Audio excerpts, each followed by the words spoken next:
My dad was a very, loving father.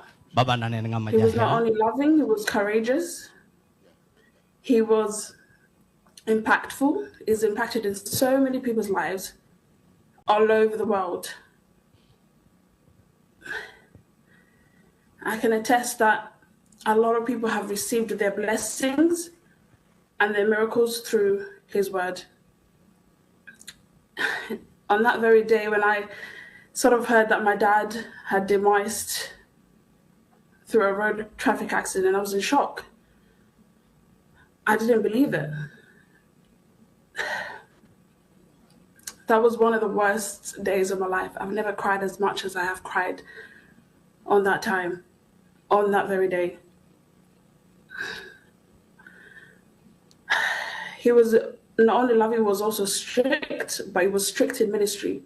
I remember he told me I have to be in the choir, and I was like, oh, Dad, I don't want to. But like, you have to sing, you have to do some part of the gospel. At the day, when I got into the choir and I opened my voice, I realized that I had a voice.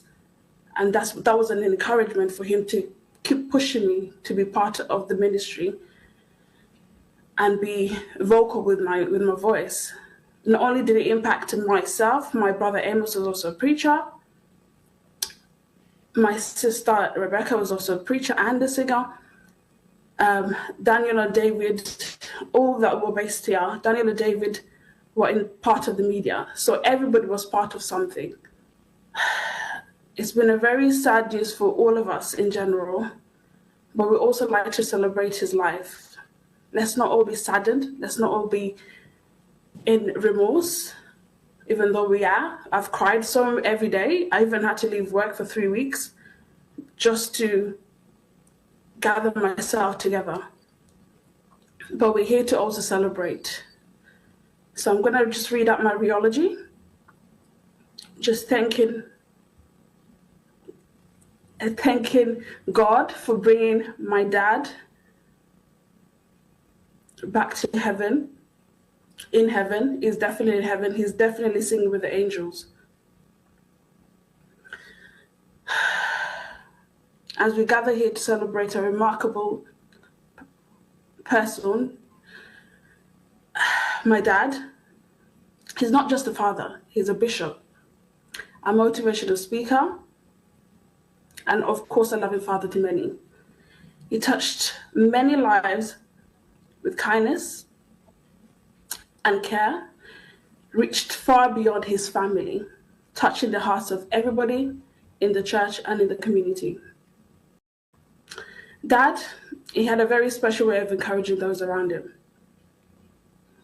As I said, I was singing in the choir, and I was reminded to share my voice. The encouragement was not just one example, there's many other examples. He motivated us to be brave, courageous, and vocal, not just in song, but in life in general. Though he